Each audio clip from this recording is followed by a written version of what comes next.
Pain is everywhere. You can hide under here. It will come where you are. It's everywhere.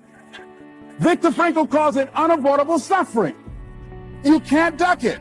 But most people spend their life not wanting to deal with the pain of rejection, the pain of defeat, the pain of being disappointed, the pain of losing, the pain of failure, the pain of being criticized, the pain of not being liked, the pain. That's called life. Life is full of pain. It's everywhere. But guess what? There's no gain without pain, because it's the pain of regret that you experience.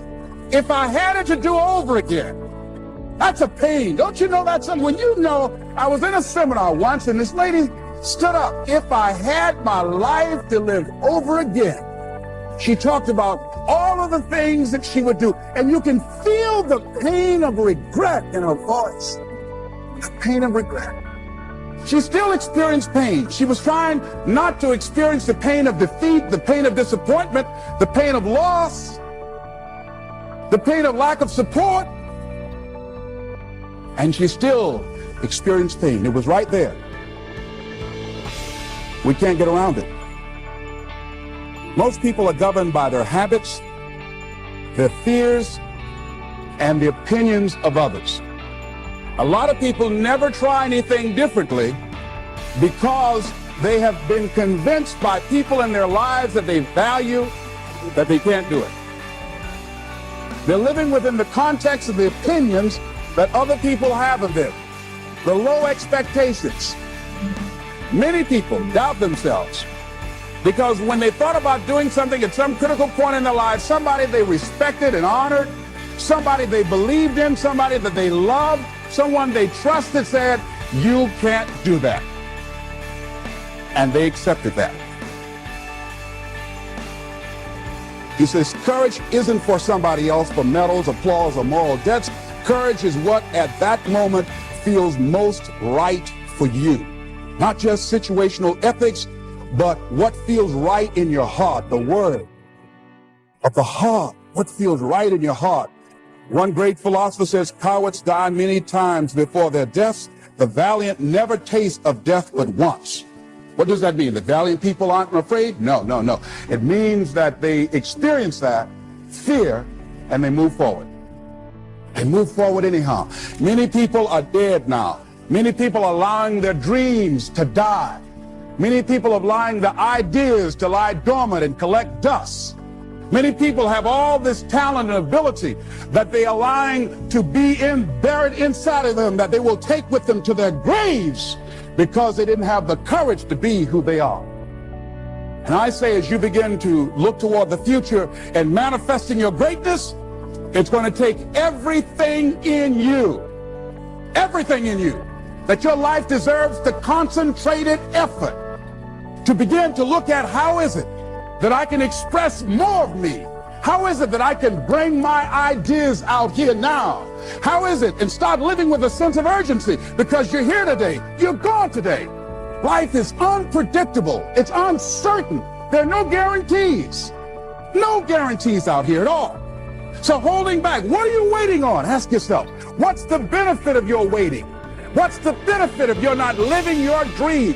What's the benefit of not listening to yourself? Oh, please, listen to yourself. You know the feelings. If you start listening to the feelings in your heart, and I'm doing it now more every day, I find that my feelings, I can trust them. In what you've done with your life thus far, is it giving you what you want? Is it giving you what you want? When you look toward the future, when you look at all that's going on out here, is there some place within yourself you say, hey, I know I need to be out there in that arena. I know I can do more than what I've been doing. I know there's some great music that I have within me that I haven't brought out here yet. Is that something that you begin to look at within yourself? See, I say if you look at your life, and if you're not getting what you want, you owe it to yourself to do something differently. If you're on a job, 85%, they say, of Americans go to jobs that they're unhappy. If you're doing something 8 hours a day, that you don't like, it's not giving you what you want, it's not giving you a strong feeling of satisfaction and fulfillment, you're miserable, you hate to go there, you're depressed just thinking about it, you're saying to thank God it's Friday song every week. If that's what it is, you owe it to yourself to start strategically working to change directions. See, but you know what most people will do? Most people will resist change. Most people will fight change as if change would be worse than what they're experiencing. See, they know this. They're familiar with this. Most people will not challenge the unknown. They won't just step out there. See, there's certain things that's got to be in place. They got to see it all together. And life isn't like that. That's not how you grow. So as you look at your life, you're saying, I'm not getting what I want. As you begin to look toward the future, begin to know that whatever it takes for you to create that, you've got that in you. You got that. You've got genius in you. You've got goodness in you. You've got creativeness in you. If you decide to take the initiative to change the current quality of your life, I say to you that you will find that the universe is on your side, that life is on your side. Now, will it be turbulent? Yes. Will it be easy? No, no. Will you have some opposition? Yes. Will I make a lot of mistakes? Yes. Will I get hurt? Yes. Yes.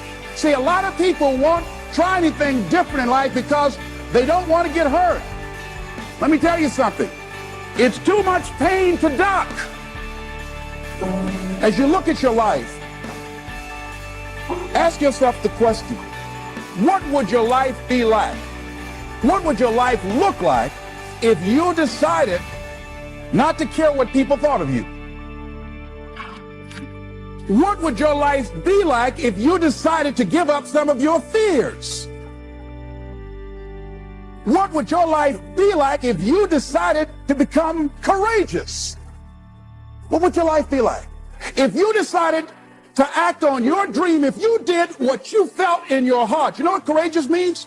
Tom Ruskin and Randy Reed said. They said that courage comes from a French word which means of the heart. How does it feel to you? He says it's courage, it takes courage to live. Says most people go through life not allowing themselves to step out because they don't want to let go. They don't want to be blown around. They don't want to be moved. The courage to face life's whirling wind of contradictions. The courage to love yourself. The courage to love.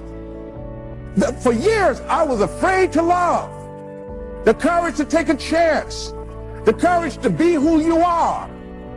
And I say to you, that as you look toward the future, you look at life on a daily basis, if there's something that you have been given, if you've heard something within yourself that you know that what you're doing now doesn't fit for you, it doesn't work for you, it's not giving you what you want, and there's something else that you want to do, don't allow that inner doubt in you to talk you out of it, to build a case on why you can't have it, to tell you why you're not good enough. You ignore that inner voice and all of the external voices. Don't judge the possibilities for what you can do based upon the circumstances, because the circumstances won't determine who you are. Don't determine what you're able to do based upon your resources. Don't determine what's possible for you based upon where your life is right now. Where your life is right now is not you. That's just what it is right now.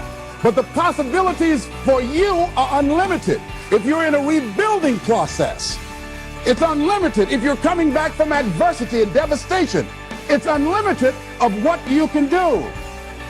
That's the capacity of human beings. It doesn't matter how many mistakes you've made. It doesn't matter how many flops you've had.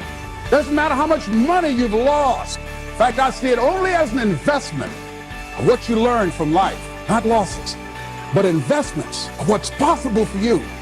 And I say to you that once you start listening to yourself and as you begin to act on your dream, as you start just trying to find your way, doing what you can with what you have, you will start seeing things opening up for you. You'll start attracting people. You say, where'd they come from? Things will start coming together, clicking for you. You say, whoa. You start brainstorming. Ideas will come out of nowhere as you focus on it. The key to it is to begin to focus on what it is you want to do. Why, Les? Why is that important? Because as you focus on that which you want to do, that which we focus on, that which we give our energy to, it will begin to multiply. It will begin to expand. It will begin to develop your consciousness. And out of that comes your greatness. Out of that comes a commitment. Out of that comes a passion for life. Out of that comes a special power that you have in you that you haven't even called on yet. See, the powers that we have will never reveal themselves if we don't challenge them, if we don't put ourselves in a position where we have to use them. So one of the most important things is reading a book that's a really interesting book called Instant Millionaire, and the guy said, put yourself in a position where you can't retreat, where it's do or die, sink or swim. Here's what you'll find out. You'll develop incredible swimming skills.